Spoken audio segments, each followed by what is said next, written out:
ada 7 keadaan seseorang yang tidak batal puasa walaupun sudah masuk sesuatu ke dalam rongga.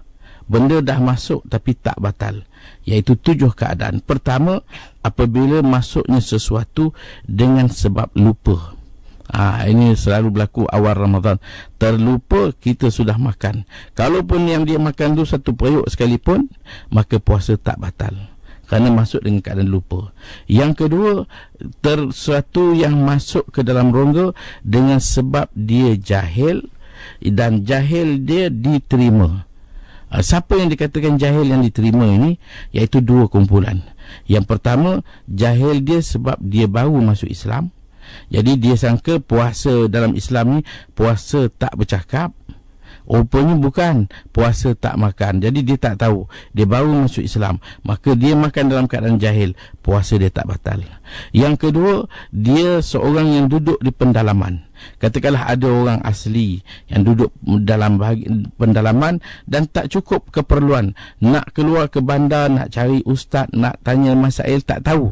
Jadi mereka ni orang-orang yang duduk di kawasan-kawasan yang pendalaman, tak tahu tentang selok-belok hukum sebenarnya. Jadi kalau dia makan dalam keadaan jahil, itu tak batal. Itu yang kedua. Yang ketiga, kalau seorang itu makan sesuatu dengan sebab paksaan, dia dipaksa. Dipaksa ni macam mana? Ada 4 syarat, dan ini adalah memberi makna kepada segala hukum paksa. Kadang-kadang ada orang dipaksa untuk ceraikan isteri, ada orang dipaksa untuk minum, ada orang dipaksa untuk buat apalah, yang mana kita dipaksa dengan 4 syarat. Pertama, orang yang memaksa lebih kekuatan daripada kita yang dipaksa. Mana orang yang nak paksa ni, dia lebih badan dia besar, dia ramai, dia kuat, maka kita takutlah. Itu makna paksaan. Tapi kalau kita ramai, dia seorang, dia ugut kita, maka itu tak jadi. Yang kedua, kita pula orang yang dipaksa ni, dia tak ada jalan untuk lari. Kalau kita kata dia paksa kita, awak buka puasa, tidak aku tembak, kita boleh lari. Kita boleh minta tolong, menjerit, oh tolong, orang datang tolong, maka kita tak boleh buka puasa. Tapi kalau kita tak ada pilihan, tak boleh lari dan tak boleh nak minta tolong siapa-siapa dah, pistol dah dekat kepala kita, kapak dekat kepala kita, maka di situ kita makan tak batal.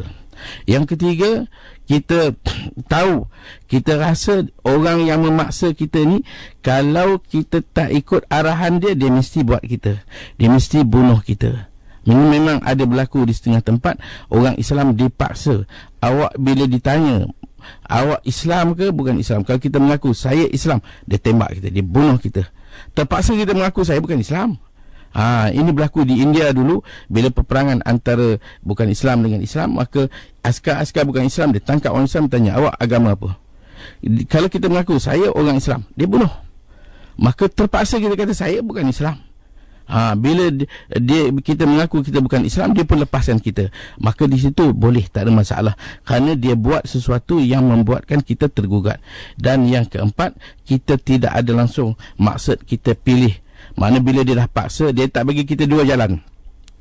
Kalau dia kata awak nak buka, tak buka. Kalau awak buka, saya hanya sekadar tumbuk je. Kalau awak tak buka, saya pukul awak bagi dahsyat. Itu tak boleh. Mana dia ada pilihan. Dia buat kita lebih kasar, katakan, kalau awak buka, maka saya bagi 2 pukulan, 1 pukulan.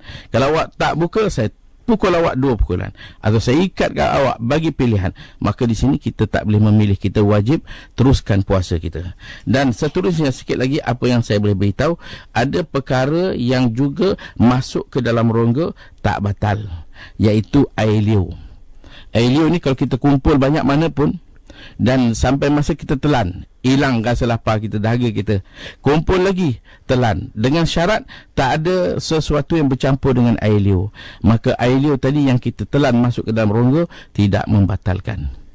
Yang kelima ialah sesuatu yang masuk dalam bentuk debu-debu di jalanan.